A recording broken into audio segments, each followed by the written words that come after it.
Afternoon and welcome everybody. We will just wait a couple of moments here for everyone to arrive before we kick off today's session. So for those of you just arriving, welcome to today's AAT webinar. I'm just going to give everyone a moment to arrive before we kick off the session. Hope everyone's going well with end of financial year preparations. Thanks for taking some time out of your schedule today to join us. So we're just going to wait another couple minutes and then kick off today's session.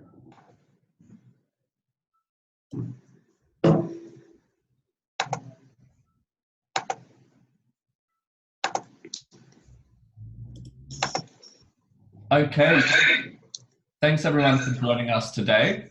Welcome to the AAT's webinar on revenue opportunities and NDIS plan management for bookkeepers. My name is Samuel Burmeister and I'm the Head of Technical Development here at the AAT. And today we're lucky to be joined by Carly Brosnan from GOBBIll, who we'll talk to a little bit later in today's webinar to talk about how GOBBIll can also assist with plan management.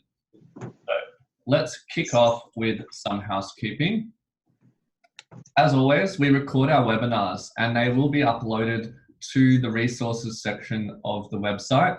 So if you haven't already checked it out, go to the AAT website, log in, and under the resources tab on the top right, you'll see a lot of important and key information that we upload, including information on end of year, STP, and today's webinar will be uploaded over the next couple of days. We have spent a lot of time developing an NDIS Plan Manager application guide. Now this guide is detailed and end-to-end. The idea is that you don't have to wade through everything yourself. We've put in the hard yards for you and we've compiled a Plan Manager application guide. This is going live on the website. So you can log in under resources and under the top option for templates, you'll be able to view the NDIS Plan Manager application guide. So I recommend you all go in and check that out later today. That will give you step-by-step guide to what we're talking about today if you haven't already become a plan manager. We've got the Q&A functionality again today. If you haven't joined us for a webinar in the past, you can click on the Q&A and post any questions that you might have. So make sure you do that. We're going to have 2 spots for questions in the middle and at the end of today's webinar. Write any questions you've got. As you can see there, we're building an FAQ as well. So anything that we can't answer for you together today, we'll compile an FAQ to load to the website to answer any of those curly questions you might have. So without any further ado, let's get started. Just a bit of background about the NDIS for those of you who don't know. It's the National Disability Insurance Scheme, and it's progressively rolled out by the government nationwide. As of the 1st of July this year, most states and territories are now able to access the NDIS, apart from a few select areas of WA. But even WA, most of it has now rolled out too. It's designed to support those with permanent and significant disabilities. So the idea there is that it will improve their independence and help them achieve goals that they set. It's not just a welfare system. So it's important to understand that the background of the NDIS is there to support people in their independence and to help them reach their individual goals. You have participants in the NDIS, which is the term used for people that are taking advantage of the NDIS funds and support network. A support network is made up of providers. An example of a provider is a plan manager, which is what we'll be covering in depth today. So what is the role of a plan manager? A plan manager is an optional assistance that you have for managing NDIS.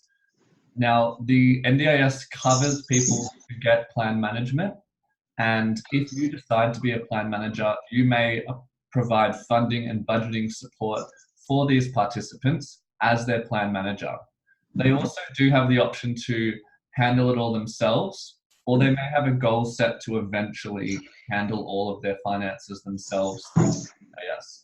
But if they opt for assistance, then they will be assigned a plan manager that they select, or they can go through a company that might connect them with one that they work with. And that way they have a plan manager looking after them.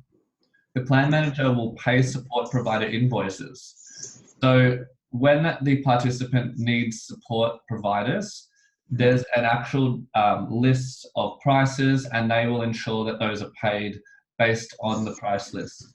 They'll keep track of the funds from the NDIS for the participant and help handle the financial reporting. Because of this, the NDIS recommend that accountants and bookkeepers have a good qualification and background to potentially be plan managers. So what are the revenue opportunities? There is a price guide set by the NDIS. So what this means, for those of you who aren't aware already, is that providers have set fees that they have to charge. Those fees are here listed as an initial establishment fee. That initial establishment fee has gone up to the price listed here as of the 1st of July. And that is set in stone. That's for your initial meeting with the client to get them set up on the system, to help prepare a budget for them, and to run them through anything you need to ensure that you can help them. You then get a monthly management or maintenance fee of $102.28, which is paid once a month, and it's a set fee. So once again, you cannot change this fee. This is set in stone, and each year it may be increased to reflect CPI. However, this is the latest price as of the 1st of July. So with that in mind, as accounting professionals, we know if there's set prices, the only way to make more money is to be more efficient.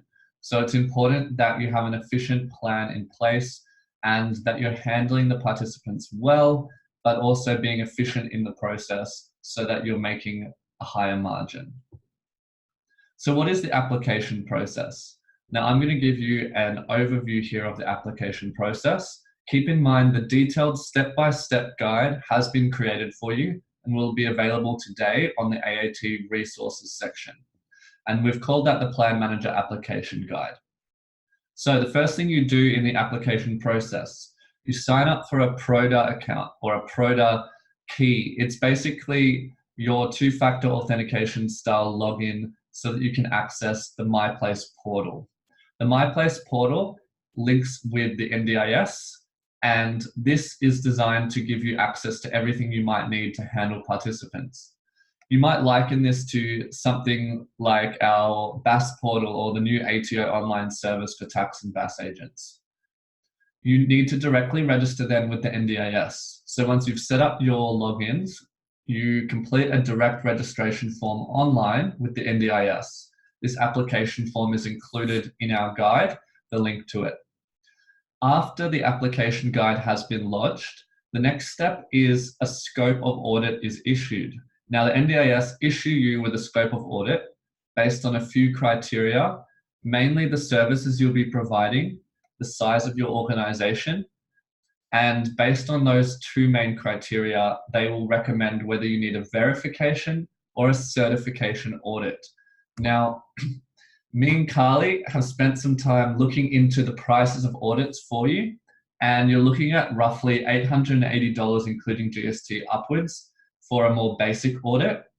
For the more detailed audits, it will be a case-by-case pricing option, and you want to reach out to the individual auditors to find that out.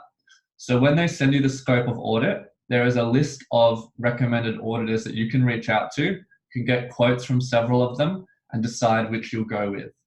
Once they conduct the audit and you answer any questions that they have for you, the information is sent to the NDIS, who then release the application result to you.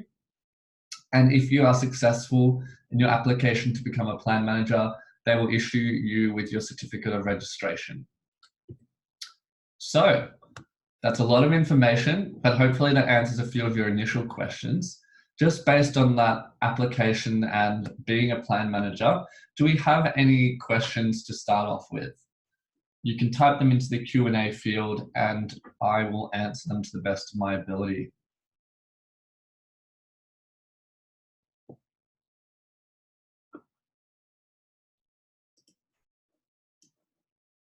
So we'll just wait a moment if anyone's got any questions. If we don't have any questions yet, that's fine. We've got another space at the end of the webinar for more questions, and we'll continue.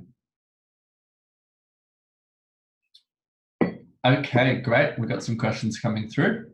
So the first question we have is, I registered 12 months ago and the NDIA confirmed I did not have to go through an audit to become registered. Yeah, it's a really good question. I too registered as a plan manager myself. I am registered in Victoria, and what you'll receive if you haven't already, in Victoria this is a letter to say that they've transitioned you to the NDIS, and when that transition period ends, you will need to renew and go through the audit at that time. So before the 1st of July, the states were very much a case-by-case basis. The NDIS has really amalgamated all of that into one more streamlined process. So if you're registered only 12 months ago, most likely you're still registered. It's generally around a 3-year cycle, and they will send you information, but you can also reach out in advance if you'd like to find out when that renewal date will be. Caroline has asked, I was thinking it would be better to set up a separate company for this. How would that work with an audit? Now, I can't answer specifically about the entity structuring for this purpose, Caroline, but what I can tell you is sole traders and partnerships pay a lower fee for the audit. So you would have to go through potentially a larger audit, but that would be based on what the NDIS tell you. So I guess it would be up to you in terms of whether you set up a separate company or not. It may be a good idea if you want to have a section that's specifically focusing on the NDIS and you plan on taking on a lot of participants. Louise has asked, can you talk about where we find the PROTA website? Great question, Louise. That's all in the guide that we've released. So if you check out the resources section of our website, I'd say after 3 p.m. today, just to give our team time to upload it. We've got all the information and all the links inside that. Myrene, if we are registered for GST, do the fees we receive include GST? I will get back to you on that. Because the fee is set, I would assume that it's a government service, it may be GST free. However, I'll need to confirm that for you. So we will put that in the FAQ for you and get back to you on that one. Caroline, regardless of whether the company is brand new or not, it's not figures that they're auditing here. It's more of a compliance audit. The NDIS being a governing body that is dealing with disabled or permanently disadvantaged people in Australia, they're going to audit for their own purposes. It's not a financial audit as such like ASIC or the ATO might conduct. This is a very different type of audit, and they will be looking to ensure that you can fulfill the needs of participants. Great, so I think they're the questions for now. We might move on, and I'd like to welcome our guest today, which is Carly Brosnan from GOBBILL. Now, Carly's been helping me put together these resources. As you know, it's quite in depth. And I'd like to just begin firstly. Welcome, Carly. Thanks for joining us today. Thanks for having me, Sam, and hello all AAT members. Thanks, Carly. Maybe to kick off your side of the webinar, if you could just tell us a short snippet about what GOBBILL is and what it does. Yeah, sure. So for those of you that haven't heard of GOBBILL before, we are an accounts payable tool that effectively handles payments of invoices or bills via email. We complete a fraud check before making payments to service providers, in the NDIS case on behalf of participants. And a preferred payment method is stored in a wallet, which is the same account that you'll add to the NDIS. So funds are credited from the NDIS and then paid out on behalf of the participant. And it's a really simple and easy to use tool, as you can see on the screenshot in front of you. Awesome, thanks. So maybe just to go a little bit more in depth about plan management, I'm sure people want to know a little bit more about what plan managers do. Did you want to kick off maybe for us about what's involved in plan management? Yeah. So as we mentioned before, to be a plan manager, you are a registered service provider of the NDIS.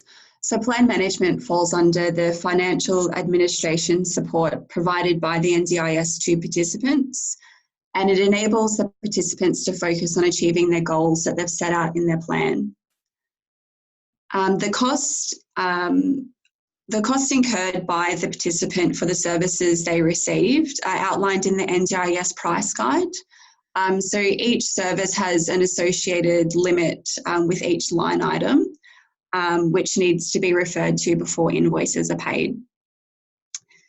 It is the responsibility of the plan manager to claim the funds from the NDIA on behalf of the participant for the services received, and to make payment to the service providers on time. And the plan manager assists the participant to manage and monitor the budgets within their plan, and that helps to ensure that they have sufficient funds available over the 12-month plan period. Plan managers also help to collate and retain all of the source documents and provide monthly reporting at a minimum on spend to date versus the funds remaining for the plan. And that's something that's provided to the participants so they have a really good understanding where they're at. And it's outlined in the price guide that plan managers must have a system in place for efficiently processing payments on behalf of the participant to their service providers. Awesome. So that gives us a really good breakdown there, Carly. Thanks for that. And obviously, it's no surprise we got you guys from GOBBIL on today's webinar, because you help in this exact space with processing payments on behalf of participants. And this is something that it would be really if you could run us through. Now, you've mentioned to me before that you have a 6-step process for plan management using GOBBIL. Could you run us through that process? Yeah, sure. I thought it'd be easy to provide a visual overview of how how you make payments through GOBBIL for plan management on behalf of a participant. So you'll see that we have a plan manager and a participant icon there. So either the participant will receive the invoice directly from the service provider, or you as the plan manager may receive the invoice directly from the service provider for a service that the participant has accessed. So we'll use in this example, say it's a physio appointment that the participant has attended. So PDF of the invoice is either sent via email, or you can take a photo of a paper bill and forward it to GOBBIL. So GOBBIL will automatically check for fraud and duplicates and notify you if there's anything that's been received before. And you'll see on the right-hand side those green ticks. So the green ticks indicate that GOBBIL automatically does this for you, and it's something that is an obligation of you as a plan manager. So step number 3, GOBBIL will digitalise the invoice and store it for reporting for you. And the invoice is scheduled for payment in GOBBIL on the due date via the preferred account stored in your wallet, which can be the corresponding account or is recommended to be the same account that you have registered with the NDIA to have the funds credited to, and then the corresponding debit will go out when the invoice is scheduled for payment with GOBBIL. Step number 5 is where the plan manager will submit the claim for the service provided to the NDIA. And this is essentially drawing down the funds from the participant's plan. And it's usually credited overnight, so a 12-hour turnaround time if there are no issues with the claim. And number 6, the service provider's page, and the invoice is stored and available for your reporting obligations. And it's a simple reporting tool that you can access in GOBBIL automatically. Brilliant. That's actually really simple and streamlined. So in terms, just to clarify there, so if a participant is paying for a support service from a provider such as a plan manager or, like you said, a physio, can you just recap on the NDIA pushing the money into an account and then that being paid for? Yeah, sure. So with GOBBIL, you can wallet a preferred payment method. So we recommend that if you have an account that you're using on behalf of a participant you manage, that's the same account that you have added to your GOBBIL wallet. So when you submit the claim to the NDIA for the physio appointment that the participant has attended, let's use round numbers. Let's say it's $50 for that specific appointment. That $50 will be drawn down against the participant's plan when the claim at number 5 is submitted to the NDIA. And then the payment to the service provider, so the physiotherapist, is something that the plan manager will need to make on behalf of the participant. But using GOBBIL as outlined in step number 4, that's a process that's automated and the details are picked up from the invoice provided from the physio. Brilliant. That's awesome. I think that'll save a lot of people a lot of time, especially if they want to scale this. Absolutely, yeah. Great. So do you want to run us through then maybe a bit more of how you go about using GOBBIL itself? Absolutely. So the preferred payment method, as we said before, if you, because you have the funds that are received from the NDIA on behalf of participants, you store them in your wallet, and that means you're not entering any payment details again. We have the middle image there is our calendar. So we have a traffic light system where you can see which payments you have coming up for that day or for that week or that month. And you can easily manage the payments with one click. So perhaps you need to bring it forward or you need to delay the date that that payment's made. You can do that really easily from our portal. And all of the reporting and audit requirements are taken care of for you with the existing functionality that we have. Awesome. And so with this wallet facility, how is that secure? So we use a direct credit entry system through Westpac. So we have a direct credit agreement that we make with you as the plan manager. And that's something that is an agreement that's available. And that's something that the user of GOBBIL and GOBBIL has the agreement. So it's something where you only have to update it with us and is something that is regulated by AFSL as well. Brilliant. So it's secure and it also pays the bills for you. That's pretty handy. Cool. So let's jump ahead and